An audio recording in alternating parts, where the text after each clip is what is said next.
నమస్తే. నేను మీ ఉమ.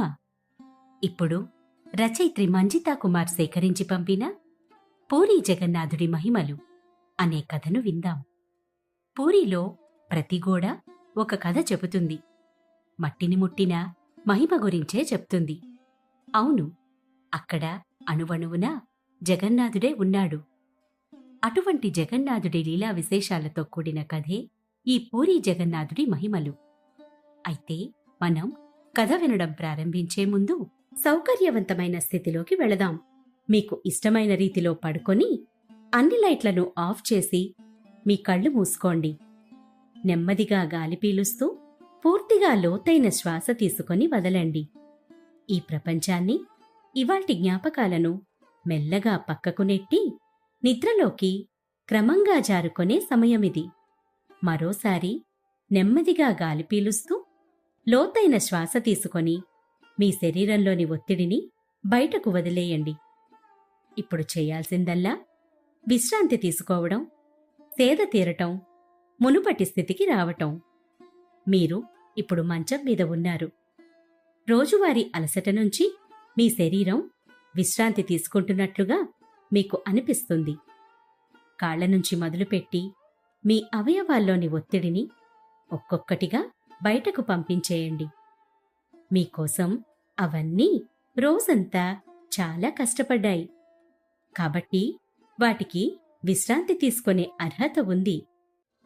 ముందుగా మీ పాదాల్లో మొదలైన విశ్రాంత అనుభూతి క్రమంగా మీ మోకాలి క్రింది భాగానికి చేరుతుంది. అక్కడి నుంచి మోకాళ్లలోకి ప్రవేశిస్తుంది. ఇప్పుడు మీ కాలి ఎగువ భాగాన్ని విశ్రాంతి తీసుకోనివ్వండి. ఈ విశ్రాంత అనుభూతి క్రమంగా మీ పొత్తికడుపు నుంచి వెన్నెముక మీదుగా ఎగువ వీపు వరకు వచ్చి తరువాత ఛాతీలోకి ప్రవహిస్తున్నట్లుగా గుర్తించండి. అక్కడి నుంచి మీ భుజాల్లోకి, తరువాత చేతుల్లోకి, చివరగా వేలి కొనల వరకు వెళ్తున్నట్లుగా అనుభూతి చెందండి. ఆపై మీ మెడ, తల, ముఖం వరకు ఆ అనుభూతి ప్రవహిస్తుంది. అప్పుడు మీ శరీరం మొత్తం ప్రశాంతంగా, రిలాక్స్డ్గా నిద్రకు సిద్ధంగా ఉంది. త్వరలో మీరు చక్కని నిద్రలోకి జారుకుంటారు. డ్రీమ్ ల్యాండ్లో ప్రశాంతంగా ప్రయాణిస్తారు. ఈ ప్రయాణం ఉదయం వరకు కొనసాగుతూ ఉంటుంది. కాబట్టి మీరు కథను వింటున్నప్పుడు మీ శ్వాసను కూడా అనుసరించండి. అద్భుతమైన నిద్రానుభవం కోసం మీ శరీరం మొత్తానికి విశ్రాంతినిస్తూ స్థిరంగా ఉండండి. ఇప్పుడిక కథలోకి వెళదాం. జగన్నాథుడు జగాన్ని ఏలే నాథుడు. సాక్షాత్తు శ్రీ మహావిష్ణువు నేటికీ పూరీలో వేంచేసి భక్తుల కోరికలను స్వయంగా వింటున్నాడు. కులమత అంతరాలు లేకుండా, పేద ధనిక తేడా చూపకుండా అందరినీ కన్న బిడ్డల్లా చల్లగా చూస్తున్నాడు. అందుకే పూరీలో జగన్నాథుడంటే అందరికీ తమ ఇంట్లో ఒక వ్యక్తి అన్న భావన. పూరీ ఒడిషా రాష్ట్రంలో ఉన్న అతి ప్రాచీనమైన పట్టణం. ఒక పక్క సముద్రుడు గర్జిస్తుంటే మరోవైపు జగన్నాథుడి గుడిగంటలు మోగుతుంటాయి. ఈ దృశ్యం కనువిందు చేయక మానదు. ఎన్నో అద్భుతాలకు, వింతలకు, విశేషాలకు నెలవైన పూరీ విష్ణుభక్తులకే కాదు, శివభక్తులకు అత్యంత ప్రీతికరం. పూరీలో విగ్రహాలు బంగారం, వెండి, ఇతర లోహాలతో కాదు, చెక్కతో తయారు చేస్తారు. ఇక్కడ శ్రీకృష్ణుడు జగన్నాథుడిగా, సోదరి సుభద్ర, సోదరుడు బలరాముడి సమేతంగా దర్శనమిస్తారు.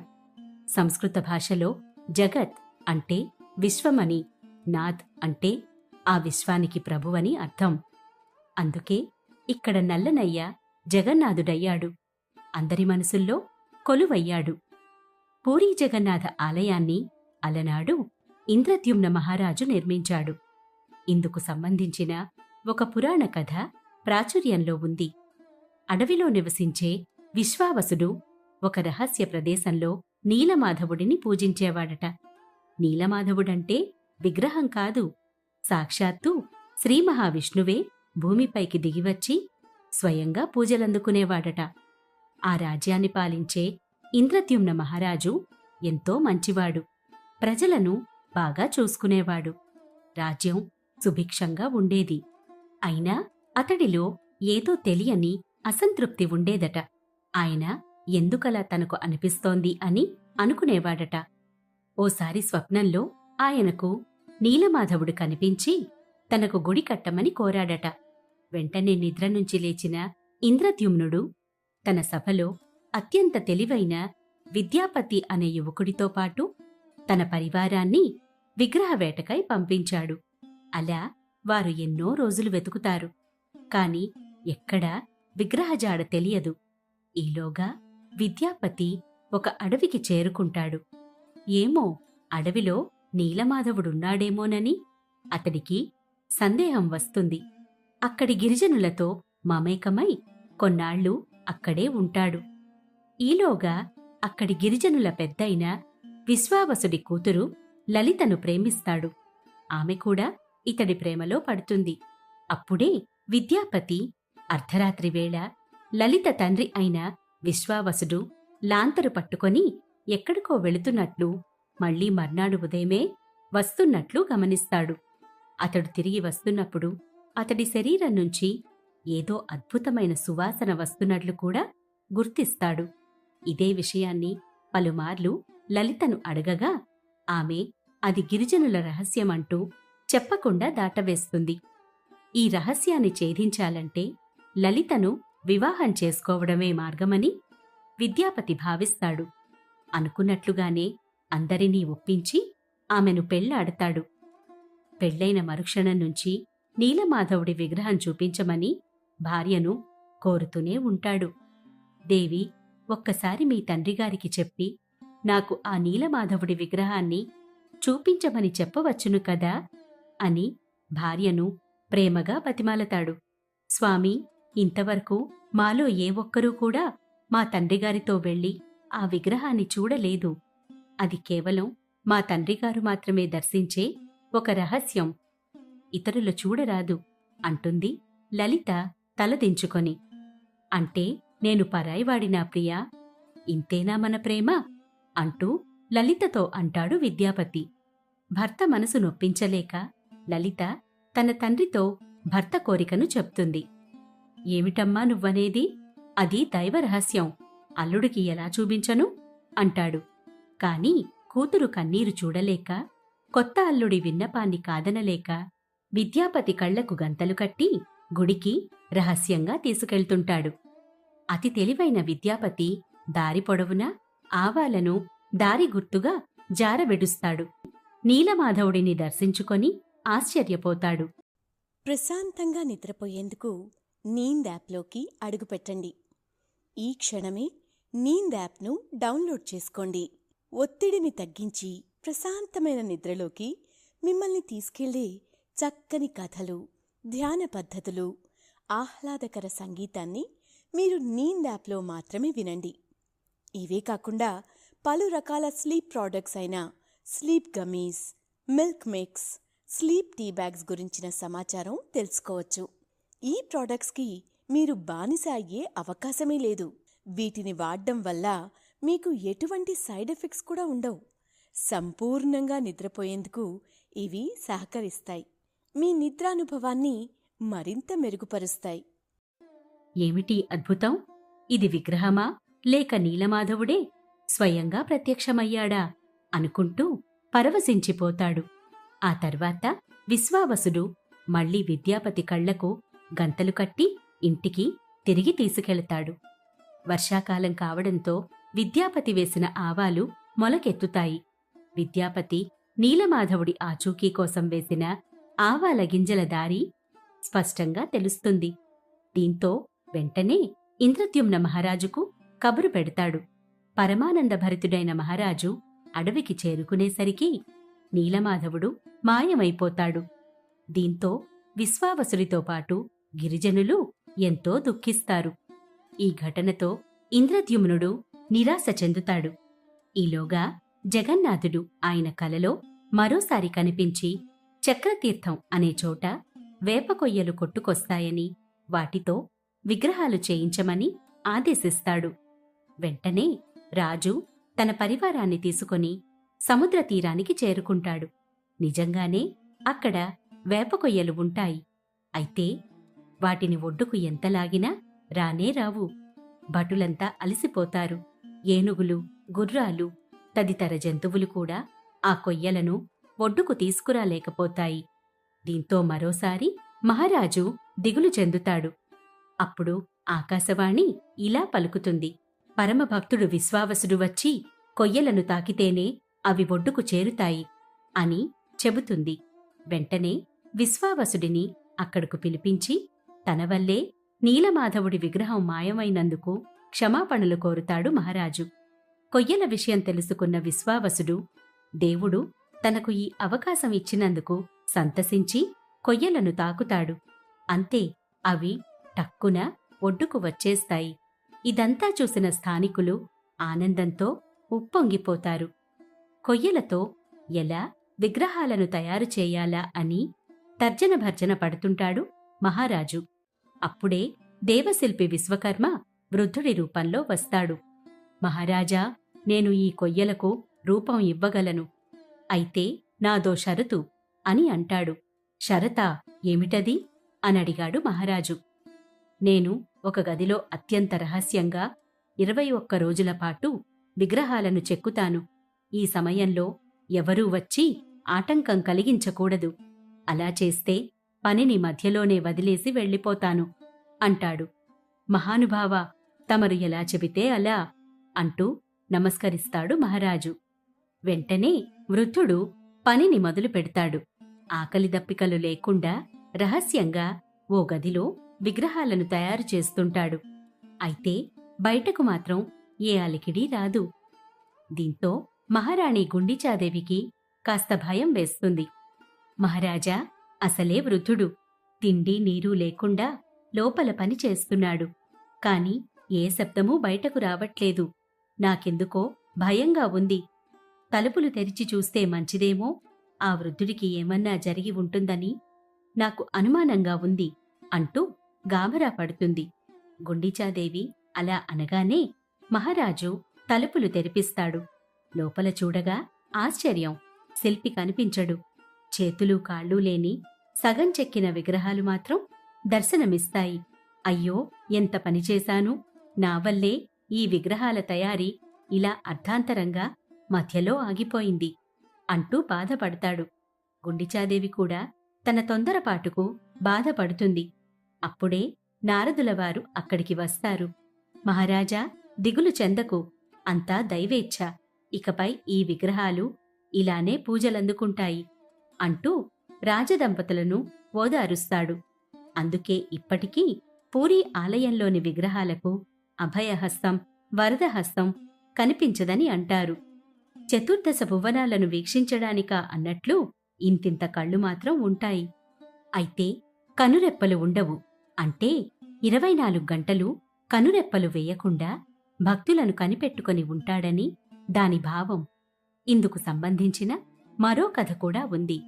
కృతయుగం అంతమవుతున్నప్పుడు జగన్నాథుడు పూరీ సముద్రతీర సమీపంలోని మర్రి చెట్టు దగ్గర ఇంద్రనీల అంటే ఒక నీలి ఆభరణంగా అవతరించాడు. ఆ నీల ప్రకాశం ఎటువంటిదంటే అది చూసిన తక్షణమే మోక్షం లభిస్తుంది. ఇది తెలియగానే ధర్మదేవుడు దాన్ని ఒక రహస్య స్థలంలో దాచేస్తాడు. ద్వాపరయుగం వచ్చేసరికి ఇంద్రద్యుమ్న మహారాజు ఆ రూపం గురించి విని తెలుసుకోవాలని ఉత్సాహపడతాడు. ఇందుకోసం ఘోరమైన తపస్సు చేస్తాడు. అప్పుడు మహావిష్ణువు ప్రత్యక్షమై పూరీ తీరాన తేలే చెట్టు దుంగను తీసుకొని దానితో కావాల్సిన రూపును తయారు చేసుకోమని చెబుతాడు. అప్పుడే మహారాజు ఆ దుంగను కనుక్కుంటాడు. ఆ తర్వాత అద్భుతమైన యజ్ఞాన్ని నిర్వహించాడు. రాజు ముందు విశ్వకర్మ చిత్రకారుని రూపంలో ప్రత్యక్షమై చెట్టు నుంచి జగన్నాథ, బలభద్ర, సుభద్రల రూపాలను తయారు చేశాడని చెబుతారు. అలా పూరీలో జగన్నాథ, బలరాముడు, సుభద్రల చెక్క రూపాలు జీవం పోసుకున్నాయి. ఆనాటి నుంచి ఈనాటి వరకు కలియుగ దైవంగా పూజలందుకుంటున్నాయి. అయితే ఆనాడు ప్రతిష్ఠించిన చెక్క విగ్రహాలే ఈనాటికి ఉన్నాయనుకోవడం పొరపాటే. అధిక ఆషాఢం వచ్చిన ఏడాది ఇక్కడ దేవుడికి నవకళేబర ఉత్సవం నిర్వహిస్తారు. అంటే ప్రస్తుతం ఉన్న విగ్రహాలను తీసి వాటి స్థానంలో కొత్త విగ్రహాలను పెడతారు.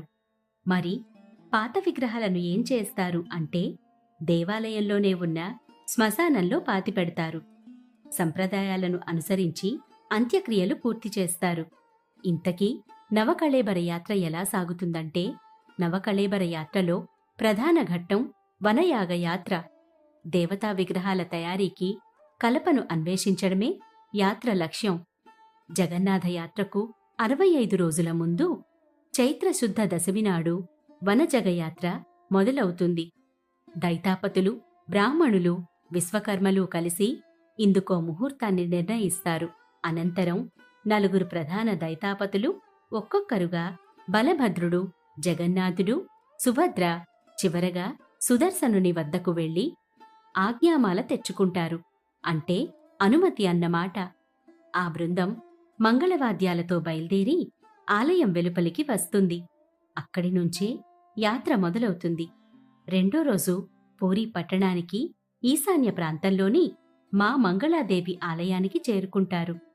దేవి అనుగ్రహం అందితేనే దారు లభిస్తుందని విశ్వాసం. ఆ రాత్రి అక్కడే బస చేస్తారు. దైతాపతుల దళపతికి అమ్మవారు కలలో కనిపించి విగ్రహాల తయారీకి అవసరమైన దారు ఎక్కడ దొరుకుతుందో చెప్పడంతో అన్వేషణ మొదలవుతుంది. పురాతనమైన వేప చెట్టునే దారు వృక్షంగా ఎంచుకుంటారు. ఇది అంత సులభమైన పని కాదు. ఊరికి వెలుపల నదికి, శ్మశానానికి దగ్గరలో ఆ చెట్టు ఉండాలి. ఇతర వృక్షాల కొమ్మలు దీంతో కలవకూడదు. మెరుపులు, ఇతర కారణాలతో ఎక్కడా కాలిన గుర్తులు ఉండకూడదు. పక్షుల నివాసాలు, గూళ్ళు ఉండకూడదు. మొదలు 10 నుంచి 12 అడుగులు వంకర లేకుండా ఉండాలి. తొర్రలుంటే పనికిరాదు. వృక్షం నాగేంద్రుని రక్షణలో ఉన్నట్లు చెట్టుకు సమీపంలో పుట్ట ఉండాలి. వృక్ష శాఖలను, రంగును దారు ఎంపికలో పరిగణనలోకి తీసుకుంటారు. ప్రశాంతంగా నిద్రపోయేందుకు నీంద్ యాప్లోకి అడుగుపెట్టండి. ఈ క్షణమే నీంద్ యాప్ను డౌన్లోడ్ చేసుకోండి. ఒత్తిడిని తగ్గించి ప్రశాంతమైన నిద్రలోకి మిమ్మల్ని తీసుకెళ్లే చక్కని కథలు, ధ్యాన పద్ధతులు, ఆహ్లాదకర సంగీతాన్ని మీరు నీంద్ యాప్లో మాత్రమే వినండి. ఇవే కాకుండా పలు రకాల స్లీప్ ప్రోడక్ట్స్ అయిన sleep gummies, milk mix, sleep tea bags గురించిన సమాచారం తెలుసుకోవచ్చు. ఈ ప్రోడక్ట్స్కి మీరు బానిస అయ్యే అవకాశమే లేదు. వీటిని వాడడం వల్ల మీకు ఎటువంటి సైడ్ ఎఫెక్ట్స్ కూడా ఉండవు. సంపూర్ణంగా నిద్రపోయేందుకు ఇవి సహకరిస్తాయి. మీ నిద్రానుభవాన్ని మరింత మెరుగుపరుస్తాయి. బలభద్రుని దారు, సుదర్శనుని దారు ఎర్రగా, సుభద్ర దారు హరితవర్ణంలో కాని, పసుపు వర్ణంలో కాని ఉండాలి. జగన్నాథుని దారు మాత్రం కృష్ణ అంటే నీలవర్ణంలో ఉండాలి. సుదర్శనుని దారుకు 3 ప్రధాన శాఖలు ఉండాలి. గద గుర్తు కనిపించాలి. బలభద్రునికి 7 శాఖలు నాగలి గుర్తు, సుభద్రకు 7 శాఖలు పద్మం గుర్తు, జగన్నాథునికి 4 శాఖలు శంకుచక్రాల గుర్తులు ఉండాలి. మొదటి విడతలో ఇలాంటి లక్షణాలున్న 105 చెట్లను గుర్తిస్తారు. దైతాపతులు పరిశీలించి అందులోంచి 15 చెట్లను మాత్రమే ఎంపిక చేస్తారు. ఆ తరువాత మళ్లీ అందులోంచి 4 వృక్షాల్ని ఖరారు చేస్తారు. మొదటగా సుదర్శనుని వృక్షాన్ని, అనంతరం బలభద్రుడు, సుభద్ర, చివరన జగన్నాథుని దారు వృక్షాలను ప్రకటిస్తారు. ఆ ప్రక్రియ పూర్తవ్వగానే 3 రోజులపాటు యజ్ఞం చేస్తారు. పూర్ణాహుతి ఇచ్చాక దారుఛేదన మొదలవుతుంది. మొదట బంగారు, వెండి గొడ్డళ్లను తాకిస్తారు. అనంతరం ఇనుప గొడ్డళ్లతో ఛేదిస్తారు. వృక్షం నేల కూలగానే ఆ ప్రాంతంలో మరో వృక్షాన్ని నాటుతారు. అవసరమైన మేర కలపను తీసుకొని అవశేషాలను గొయ్యి తీసి పాతేస్తారు. పూరీ దేవాలయ ఉత్తరద్వారం వరకు దారు తరలింపు మహావేడుకగా సాగుతుంది. చింత, పనస, రావి చెట్ల కలపతో తయారు చేసిన బండినే తరలింపు కోసం వినియోగిస్తారు. దారును గుర్తించిన ప్రాంతంలోనే ఈ బండిని తయారు చేస్తారు. స్వయంగా దైతాపతులే దారువులను బండిలోకి ఎక్కించి చుట్టూ పట్టువస్త్రాలు కప్పుతారు. అక్కడి నుంచి పూరీ వరకు భజనలు, భగవన్నామ స్మరణల మధ్య ఆ బండిని తీసుకువస్తారు. ఈ కార్యక్రమం మహత్తరంగా సాగుతుంది. పూరీ దేవాలయ ఉత్తర ద్వారం గుండా కైవల్య మందిరం చేరుస్తారు. జీవులు జీర్ణించిన శరీరాన్ని విడిచిపెట్టి కొత్త శరీరాన్ని దాల్చక తప్పదనే సత్యాన్ని గుర్తు చేయడానికే పూరీలోని జగన్నాథ, బలభద్ర, సుభద్ర, సుదర్శనుల జీర్ణించిన విగ్రహాలను తొలగించి కొత్త విగ్రహాలను ఏర్పాటు చేస్తారని అంటారు. ఈ వేడుక జరిగినప్పుడే మరో అద్భుతం చోటు చేసుకుంటుంది. పాత జగన్నాథుడి మూల విరాట్టులో ఉండే బ్రహ్మ పదార్థాన్ని కొత్తగా రూపొందించిన దారుశిల్పంలోకి మార్చే ఉత్సవాన్ని బ్రహ్మ పరివర్తన వేడుక అంటారు. ఇది అత్యంత గోప్యంగా జరుగుతుంది. ఈ సమయంలో పూరీలోని లైట్లన్నీ ఆర్పేస్తారు. గుడిలో దీపాలు కూడా వెలిగించరు. చిమ్మ చీకట్లో ఈ బ్రహ్మ పదార్థం మార్పిడి జరుగుతుంది. నలుగురు పూజారులను ఎంచుకొని వాళ్ల కళ్లకు గంతలు కట్టి, చేతులకు బ్రహ్మ పదార్థం స్పర్శ తెలియకుండా గుడ్డలు చుట్టి వారిని గర్భగుడిలో ఒక్కో విగ్రహం వద్ద నిలబెడతారు. వారే పాత విగ్రహాల నుంచి బ్రహ్మ పదార్థాన్ని తీసుకొని కొత్త విగ్రహాలలోకి మారుస్తారు. అయితే బ్రహ్మ పదార్థాన్ని వారు చూడకూడదు, తాకకూడదు, అనుభవించకూడదు అన్న నియమం ఉండడంతో అత్యంత నిష్టగా ఈ బ్రహ్మ పదార్థ మార్పిడిని పూర్తి చేస్తారు. ఈ మార్పిడి పూర్తవ్వగానే కొత్త దారు విగ్రహాలకు జీవం వచ్చినట్లే భావిస్తారు. ఆ విగ్రహాలకు పట్టు వస్త్రాలు ధరింపచేసి బంగారు ఆభరణాలతో అలంకరిస్తారు. ఇప్పటివరకు బ్రహ్మ పదార్థం చూసిన ఏకైక వ్యక్తి బిసారా మహంతి మాత్రమే. ఇందుకు ఒక కథ ప్రాచుర్యంలో ఉంది. కాలాపహాడ్ అనే క్రూరరాజు పూరీపై దండయాత్ర చేసినప్పుడు జగన్నాథ సమేత ఇతర విగ్రహాలను ఒక రహస్య ప్రదేశంలో పాండాలు దాచారు. కాని ఆచూకీ కనిపెట్టిన ఆ దుష్టరాజు ఆ విగ్రహాలకు నిప్పు అంటించి నీటిలో విసిరి వెళ్ళిపోయాడు. అప్పుడు బిసారా మహంతి నీళ్లలో సగం కాలి విగ్రహాలను పైకి తీసి వాటిలోంచి బ్రహ్మ పదార్థాన్ని బయటకు తీసి తన మృదంగంలో దాచాడు. కొన్ని ఏళ్ల తర్వాత రాజా రామచంద్రదేవ అనే మరో పూరీ రాజు వచ్చాక అతడికి అప్పజెప్పాడు. అప్పుడా మహారాజు కొత్త విగ్రహాలను చేయించి బ్రహ్మ పదార్థాన్ని అందులో పెట్టించాడు. పూరీలో దేవుళ్లకు అంత్యక్రియలు జరగడమే ఓ వింత అనుకుంటే ఇక్కడి దేవుళ్లకు జ్వరం కూడా వస్తుంది. అవును, ప్రతి ఏడాది జగన్నాథుడికి జ్యేష్ఠ పూర్ణిమ అంటే జగన్నాథుడి జన్మదినం సందర్భంగా స్నానయాత్ర లేదా స్నాన పౌర్ణమిని నిర్వహిస్తారు. ఆ రోజు మూల విరాట్కు 108 కుండలతో అభిషేకం నిర్వహిస్తారు. ఈ నీటిని పూరీ గుడి ప్రాంగణంలో ఉండే సోనాకువా అంటే బంగారు బావి నుంచి తెచ్చిన నీటితో అభిషేకం చేస్తారు. ఈ బావిని శీతలాదేవి కాపాడుతుందని నమ్ముతారు. ఏడాదికి ఒకసారే ఈ బావిని తెరుస్తారు. ఆ రోజు గర్భాలయం నుంచి విగ్రహాలను స్నానవేది అనే చోట భక్తులందరికీ కనిపించేలా ఉంచి అభిషేకం చేస్తారు. ఈ అభిషేకం చూసేందుకు 2 కళ్ళు చాలవు. ఈ అభిషేకం పూర్తయిన పిదప జగన్నాథుడిని గజేంద్రుడి వేషంలో అలంకరిస్తారు. తొండంతో జగన్నాథుడు చూస్తుంటే మరింత చూడాలనిపించేలా ఉంటాడు. అన్ని నీళ్లలో తడిస్తే మనకు కూడా జలుబు చేస్తుంది కదా. అలానే స్వామివారికి, బలరాముడికి, సుభద్రకు కూడా జలుబు, జ్వరం వస్తుందని అంటారు. అలా అనడమే కాదు, అందుకు కావలసిన చర్యలు చేపడతారు. ఆ సమయంలో జగన్నాథ సమేత బలరామ, సుభద్రలను ఒక రహస్య మందిరానికి తరలిస్తారు. 3 దేవుళ్ల ఆభరణాలను, పట్టు వస్త్రాలను తీసివేసి టోపీలు, స్వెట్టర్లు, శాలువాలను కప్పుతారు. వారికి రోజూ జరిగే భోగ్ కాకుండా ఆయుర్వేద మందులను జ్వరం తగ్గేందుకు ఇస్తారు. ఆ సమయంలో జగన్నాథుడి దర్శనాన్ని పూర్తిగా నిలిపివేస్తారు. దేవుళ్లకు కావలసినంత విశ్రాంతిని ఇస్తారు.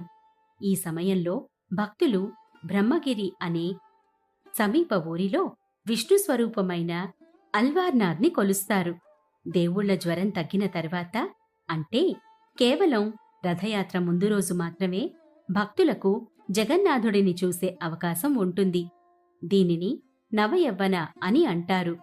పూరి అనగానే గుర్తొచ్చేది జగన్నాథ రథయాత్ర.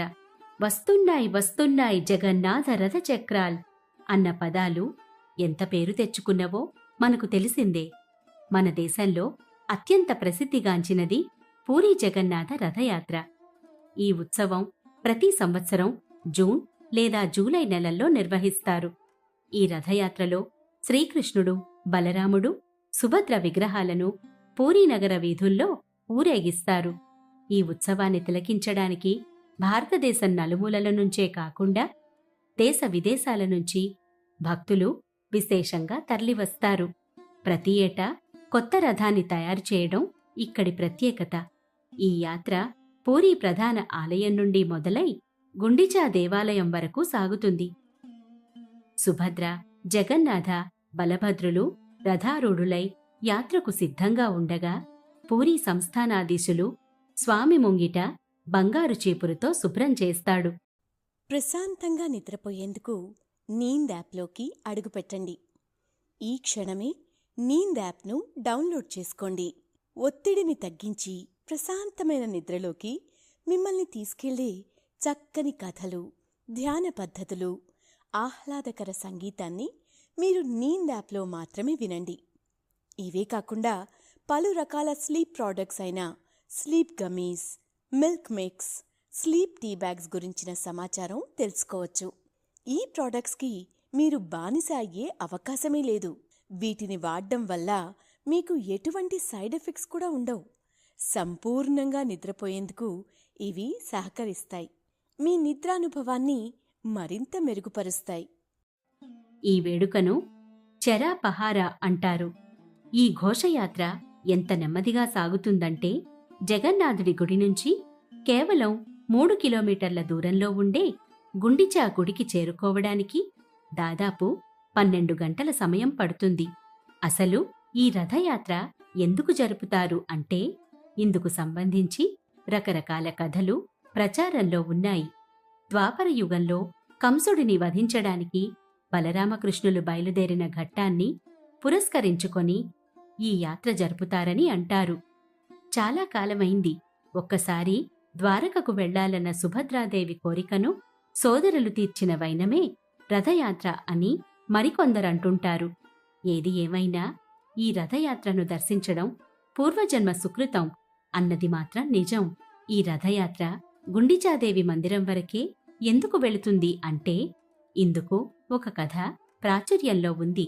గుండిచా పూరీ ఆలయాన్ని నిర్మించిన ఇంద్రద్యుమ్న మహారాజు సతీమణి. ప్రధాన ఆలయానికి 3 కిలోమీటర్ల దూరంలో గుండిచా మందిరం ఉంది. గుండిచా కోరిక మేరకు ఏడాదిలో కొన్ని రోజులు భగవంతుడు ఆమె ఇంట్లో బస చేసేందుకు ఒప్పుకున్నట్లు చెప్తారు. అందుకే రథయాత్రలో బయలుదేరే బలరామ, సుభద్ర, జగన్నాథులు గుండిచా ఆలయంలోనే కొన్ని రోజులపాటు ఉంటారు. ఇక్కడే భక్తులకు దర్శనమిస్తారు. ఒక రకంగా చెప్పాలంటే గుండిచా మందిరం జగన్నాథుడి పుట్టిల్లన్నమాట. ప్రతి ఏడాది బహుదయాత్రలో భాగంగా జగన్నాథుడి అతడి మౌసీమా అంటే పిన్నమ్మ గుడి దగ్గర ఆగుతాడు. అక్కడ అతడికి ఒక ప్రత్యేకమైన మిఠాయిని చేసి నివేదన చేస్తారు. చిన్నమ్మ చేసిన ఆ కమ్మని వంటకాన్ని తిని మళ్లీ జగన్నాథుడు తన మందిరానికి తిరిగి వస్తాడు. ఇక్కడే మరో గమ్మత్తైన వేడుక గురించి చెప్పుకోవాలి. జగన్నాథుడు లక్ష్మీదేవిని వదిలి గుండిచా ఆలయానికి తన సోదరీ సోదరులతో కలిసి వెళతాడు. దీంతో లక్ష్మీదేవి పతిదేవుడిపై బెంగ పెట్టుకుంటుంది. స్వయంగా తానే జగన్నాథుడిని చూసేందుకు అందంగా ముస్తాబై గుండిచా మందిరానికి ఊరేగింపుగా వెళుతుంది. కాని జగన్నాథుడు లక్ష్మీదేవి ఎక్కడ తనను పుట్టింట్లో నుంచి వెంటనే వెనక్కి రమ్మంటుందోనని భావించి సరిగ్గా లక్ష్మీదేవి వచ్చే సమయానికి గుండిచా మందిర తలుపులు వేయించేస్తాడు. దీంతో కోపగించుకునే లక్ష్మీదేవి మందిరం బయట ఉన్న జగన్నాథుడి రథాన్ని, సారథిని ధ్వంసం చేసి తిరిగి వెళ్ళిపోతుంది. ఇక గుండిచా మందిరంలో బస పూర్తయ్యాక జగన్నాథుడు మళ్లీ తన ఆలయానికి తిరిగి వెళతాడు. ఇదే అదనుగా లక్ష్మీదేవి కూడా గుడి తలుపులు మూయించివేస్తుంది. అప్పుడు జగన్నాథుడు లక్ష్మీదేవి అలకను మాన్పించేందుకు ఇచ్చే నగలు, పట్టు వస్త్రాలు ఆమెను శాంతింపచేయవు. జగన్నాథుడు ఆమెను క్షమించమని కోరి తీయని రసగుల్లాలు ఆమెకు ప్రేమగా తినిపించగానే లక్ష్మీదేవి శాంతిస్తుంది. ఆ తర్వాత ఇద్దరూ కలిసి తమ మందిరానికి వెళతారు. ఈ వేడుక పూరీలో ప్రతి ఏడాది అత్యంత ఘనంగా జరుగుతుంది. పాండాలు ఈ వేడుకను ఒడిశాలో పద్యాలు పాడుతూ అద్భుతంగా జరుపుతుంటారు. పూరీలో మరో ప్రత్యేకమైన చోటు జగన్నాథ ఆలయ వంటశాల. భారతదేశంలోనే అతిపెద్ద వంటశాలగా గుర్తింపు తెచ్చుకుంది. ఈ వంటశాలలో వండిన ఆహారాన్ని స్వయంగా శ్రీమందిర రాణి అయిన మహాలక్ష్మీదేవి స్వయంగా పర్యవేక్షిస్తుందని అంటారు. ఒకవేళ అక్కడ తయారైన వంటకాలలో ఏదన్నా లోపం ఉన్నా, సుషి తప్పినా వెంటనే అక్కడ ఓ నల్ల కుక్క నీడ కనిపిస్తుందని అంటుంటారు. పకడ్బందీ సెక్యూరిటీ వ్యవస్థ ఉన్నా కుక్క ఎలా, ఎక్కడి నుంచి వస్తుందో ఎవరూ చెప్పలేకపోతున్నారు. మళ్ళీ ఆ కుక్క ఎక్కడికి వెళ్తుందో కూడా ఎవరికీ తెలియదు. ఇదంతా జగన్నాథుడి లీల అని స్థానికులు నమ్ముతారు. మహాసురులుగా పిలిచే వంటవాళ్లు దీన్ని మహాలక్ష్మీదేవి కలతకు ప్రతీకగా భావించి ఆ వంటను సమాధి చేసి మళ్లీ కొత్తగా వంట మొదలు పెడతారు. ఇక్కడ మొత్తం వంటంతా హిందూ ఆచారాల ప్రకారం జరుగుతుంది.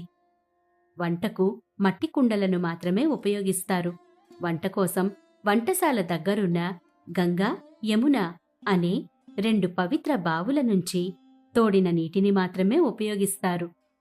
ఆలయ వైదిక కర్మల ప్రకారం మధ్యాహ్నం 1 గంటకు పెట్టే కోతోభోగ లేదా అబద అనే ప్రసాదం కోసం భక్తులు ఎదురు చూస్తుంటారు. ఎందుకంటే జగన్నాథునికి సమర్పించిన తర్వాత ఆ భోజనాన్ని మహాప్రసాదంగా ఆనంద బజారులో పంచుతారు. భక్తులు దీన్ని ఎంతో పవిత్రంగా భావిస్తారు. ఈ వంటకాలకు జగన్నాథ్ వల్లభ్ లడ్డు, మఠపులి అని పేరు పెట్టారు. చిన్నపిల్లలకు ఇంట్లో అమ్మలు చేసి పెట్టినట్లుగా జగన్నాథుడికి కూడా రోజుకు చాలాసార్లు కొంచెం కొంచెం చొప్పున భోజనాన్ని పెడుతుంటారు. అలా రోజులో 6 సార్లు ప్రసాదాన్ని ఆ జగన్నాథునికి నివేదిస్తారు. ఇంతకీ ఆ నివేదించే పదార్థాలేమిటంటే అన్నం, కనిక అంటే బియ్యం, నెయ్యి, పంచదారతో తయారు చేస్తారు. దోహీ పొఖాళ్ళో నీట్లో నానిన అన్నానికి పెరుగు కలిపి తయారు చేస్తారు. పొద్దా పొఖాళ్ళో నీట్లో నానిన అన్నానికి అల్లం కలుపుతారు. తీపి కిచిడి బియ్యం, పెసరపప్పు, నెయ్యి, పంచదారతో చేస్తారు. నేతి అన్నం, కిచిడి, మిఠా పొఖాళ నీట్లో నానిన అన్నానికి పంచదార కలుపుతారు. ఒరియా పొఖాళో బియ్యం, నెయ్యి, నిమ్మరసం, ఉప్పుతో చేస్తారు.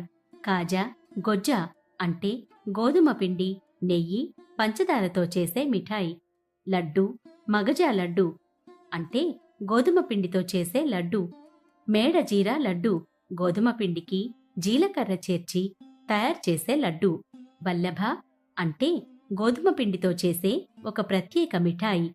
కురుమా అంటే గోధుమ పిండి, పంచదార, ఉప్పుతో చేస్తారు. మొథాపులి అంటే మినుములు, నెయ్యి, పంచదారతో చేస్తారు. కకరా అంటే గోధుమ పిండి, కొబ్బరికోరు, పంచదారతో చేస్తారు. మరీచీ లడ్డు గోధుమ పిండి, నెయ్యితో చేస్తారు. లుణీ ఖుర్మా గోధుమ పిండి, నెయ్యి, ఉప్పుతో చేస్తారు. సువార్ పిఠా అంటే గోధుమ పిండి, నెయ్యితో చేస్తారు. చొడయి లొడ గోధుమలు, నెయ్యి, పంచదారతో చేస్తారు.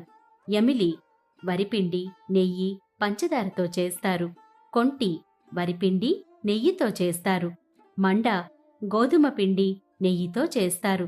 ఒమాళ్ళు గోధుమ పిండి, నెయ్యి, పంచదారతో చేస్తారు. పూరి, లుచి వరిపిండి, నెయ్యితో చేస్తారు. బొర మినపప్పుతో చేసే వడలు. దోహీ బొర పెరుగుగారెలు. అరిసె, త్రిపురి వరిపిండి, నెయ్యితో చేస్తారు. రొసోపాయిక గోధుమలతో చేస్తారు. ఖిరి అనగా పాయసం.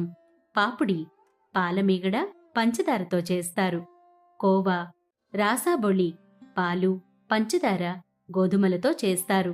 తడియా తాజా పనీర్, నెయ్యి, పంచదారతో చేస్తారు. ఛనాఖాయి తాజా పనీర్, పంచదార పాలతో చేస్తారు. బాయి పొడి ఖొజా పాలమీగడ, నెయ్యి, పంచదారతో చేస్తారు. ఖువా మండా పాలు, గోధుమ పిండి, నెయ్యితో చేస్తారు.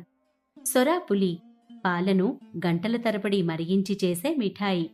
డల్లి కందిపప్పుతో చేసే ముద్దపప్పు. ముగడల్లి పెసరపప్పు వంటకం.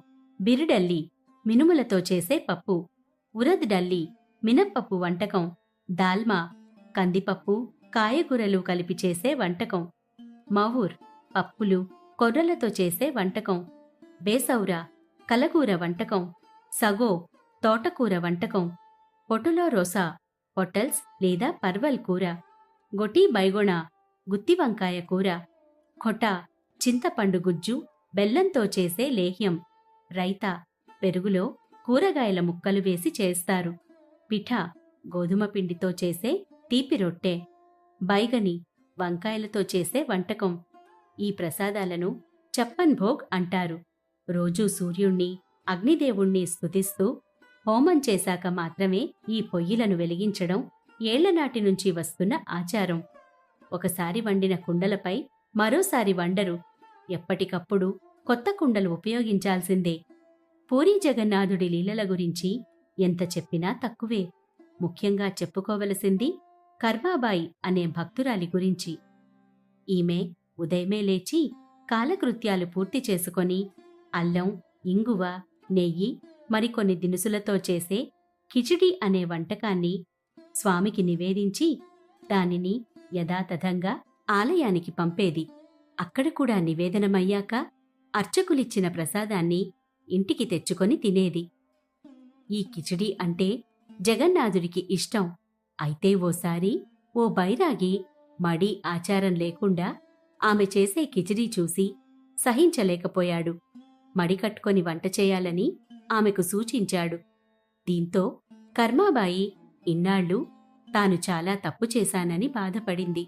మర్నాడు స్నానాది కార్యక్రమాలు చేసి ఇంట్లో నివేదన చేసింది. ఆ తర్వాత మడికట్టుకొని ఆలయానికి కావలసిన కిచిడీ తయారు చేయసాగింది. అప్పుడే ఒక సాధువు వచ్చి ఆకలి అంటూ భిక్ష అడిగాడు. దీంతో ఆమె ఇంట్లో ఉన్న కిచిడీని అతడికి పెట్టింది. అతడు పరమానందంగా తినేసి ఆశీర్వదించి వెళ్ళిపోయాడు. ఈలోగా గుడికి వెళ్లడం ఆలస్యమైంది. దీంతో అందరూ ఆమెపై కాస్త విసుక్కున్నారు. స్వామికి నైవేద్యం పెడదామని తెర తొలగించగా స్వామి నోటికంతా కిచిడి అంటుకొని ఉంది. ఏం జరిగిందో ఎవరికీ అర్థం కాలేదు. అప్పుడే ఒక అదృశ్యవాణి వినిపించసాగింది. కేవలం భక్తి శ్రద్ధలతో కర్మాబాయి చేసే కిచిడి అంటే నాకు చాలా ఇష్టం. మీరంతా చెప్పడం వల్ల ఆమె ఇన్నాళ్లూ చేసే పద్ధతి తప్పని పాపం ఆమె భయపడింది. ఆమె పెట్టే కిచిడీ కోసమే నేను ఆమె ఇంటికి వెళ్లాను. కడుపారా తిని వచ్చాను. తొందరలో నోరు కడుక్కోవడం మర్చిపోయాను. ఇందులో ఆమె తప్పేం లేదు అని అన్నాడు. అంతే, అందరూ కర్మాబాయికి క్షమాపణలు చెప్పారు.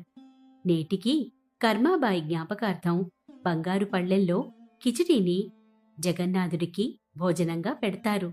గుండీచా ఆలయానికి వెళ్లే దారిలో జగన్నాథుడి పరమభక్తుడైన భక్త సలభేగుడి సమాధి వద్ద రథాలను కాసేపు ఆపుతారు. ఒకసారి యుద్ధంలో గాయపడిన సలభేగుడు తల్లి సలహాపై జగన్నాథుని నామాన్ని జపించగానే ఆయనకి గాయాలు వెంటనే మానిపోయాయట. దీంతో పూరికి చేరుకొని జగన్నాథుడిని దర్శించుకుందామనుకున్నాడట. కాని ముస్లిం కావడంతో ఆలయంలో అనుమతించలేదు. తీవ్ర నిరాశ చెందిన అతడికి రథయాత్ర గురించి తెలిసింది. ఇంతలో అతడు అనారోగ్యం పాలయ్యాడు. మూలవిరాట్టు ప్రధాన ఆలయం చేరితే తనకు ఇక దర్శనం లభించదని తెలిసి తాను వచ్చేవరకు, తనకు దర్శనం ఇచ్చేవరకు కదలవద్దని జగన్నాథుడిని మనసులో ప్రార్థించాడు సలపేగుడు. ఇటు రథయాత్రలో ఎంత లాగినా జగన్నాథ రథచక్రాలు ముందుకు కదలలేదు. ఏం జరుగుతోందో ఎవరికీ అర్థం కాలేదు. జగన్నాథుని దయతో అనారోగ్యం నుండి కోలుకొని మళ్లీ పూరీకి పయనమయ్యాడు సలబేగుడు. పూరీ చేరుకున్న సలబేగుడు జరిగినదంతా తెలుసుకొని వెంటనే రథాల వద్దకు చేరుకొని తన స్వామిని కన్నులారా దర్శించుకున్నాడు. ఆ వెంటనే రథాలు కదిలాయి. అందరూ ఆశ్చర్యపోయారు.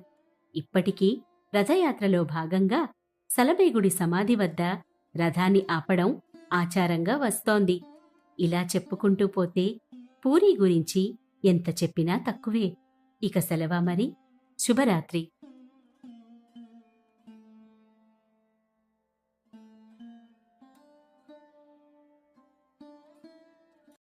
ప్రశాంతంగా నిద్రపోయేందుకు నీంద్ యాప్లోకి అడుగుపెట్టండి. ఈ క్షణమే నీంద్ యాప్ను డౌన్లోడ్ చేసుకోండి. ఒత్తిడిని తగ్గించి ప్రశాంతమైన నిద్రలోకి మిమ్మల్ని తీసుకెళ్లే చక్కని కథలు, ధ్యాన పద్ధతులు, ఆహ్లాదకర సంగీతాన్ని మీరు నీంద్ యాప్లో మాత్రమే వినండి. ఇవే కాకుండా పలు రకాల స్లీప్ ప్రోడక్ట్స్ అయిన sleep gummies, milk mix, sleep tea bags గురించిన సమాచారం తెలుసుకోవచ్చు. ఈ ప్రోడక్ట్స్కి మీరు బానిస అయ్యే అవకాశమే లేదు. వీటిని వాడ్డం వల్ల మీకు ఎటువంటి సైడ్ ఎఫెక్ట్స్ కూడా ఉండవు. సంపూర్ణంగా నిద్రపోయేందుకు ఇవి సహకరిస్తాయి. మీ నిద్రానుభవాన్ని మరింత మెరుగుపరుస్తాయి.